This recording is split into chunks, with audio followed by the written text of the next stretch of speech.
Good evening and welcome to the Channel Studios here in London with your international news around the world in 5. Rescuers continue to search through the rubble of collapsed buildings after an earthquake struck the island of Sulawesi in Indonesia, killing at least 35 people. The 6.2 magnitude quake on Friday came just hours after an earlier smaller tremor. Hundreds of people were injured and thousands displaced by the quake. 8 people died in the collapse of a hospital, while 60 were reportedly safely evacuated. Officials fear the death toll will increase as rescue efforts continue. Rescuers have been hampered by power cuts and a lack of phone signal, while local authorities warned that getting response teams to the area could be hampered by the coronavirus pandemic. Tremors were felt at around 1 a.m. local time for about 7 seconds.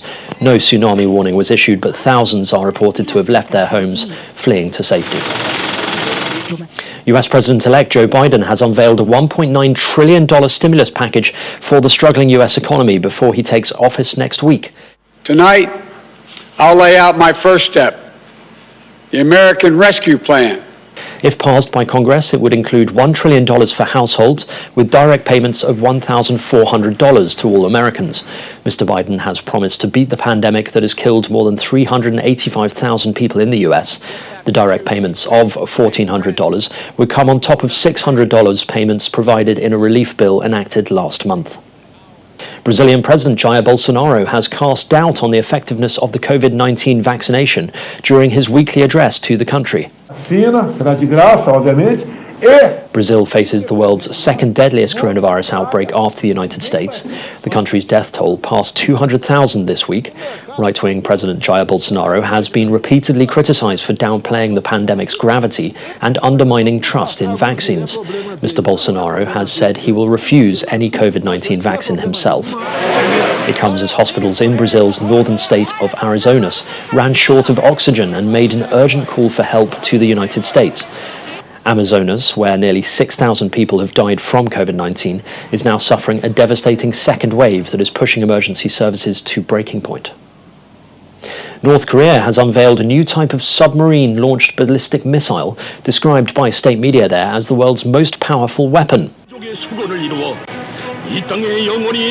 Several of the missiles were displayed at a parade overseen by leader Kim Jong-un. The show of military strength comes days before the inauguration of Joe Biden as US president. It also follows a rare political meeting where Mr. Kim described the US as his country's biggest enemy. Images released by North Korean state media showed at least 4 large black and white missiles being driven past flag-waving crowds. Cameroon is getting ready to host the African Nations Championship, one of the first sports tournaments to be organised in Africa since the start of the global coronavirus pandemic. The tournament will be a full-scale test for Cameroon ahead of the Africa Cup of Nations to be held in January 2022. In late 2018, the Confederation of African Football decided to strip the right to stage the 2019 African Cup of Nations finals from Cameroon because of delays in its preparations and security concerns. It was supposed to host the tournament in January 2021, but it was postponed by 1 year because of COVID-19, which saw football suspended across most of the continent.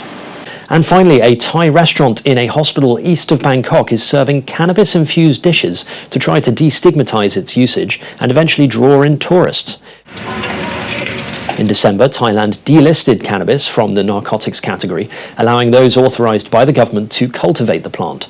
The restaurant began serving the dishes in the beginning of January, becoming a popular dining spot for local visits. According to the chef, it is not very different to vegetables, and it tastes like fried leaves. Customers describe the dishes as weird, but also delicious. And that's your international news around the world in 5. Now back to the Channel Studios in Lagos.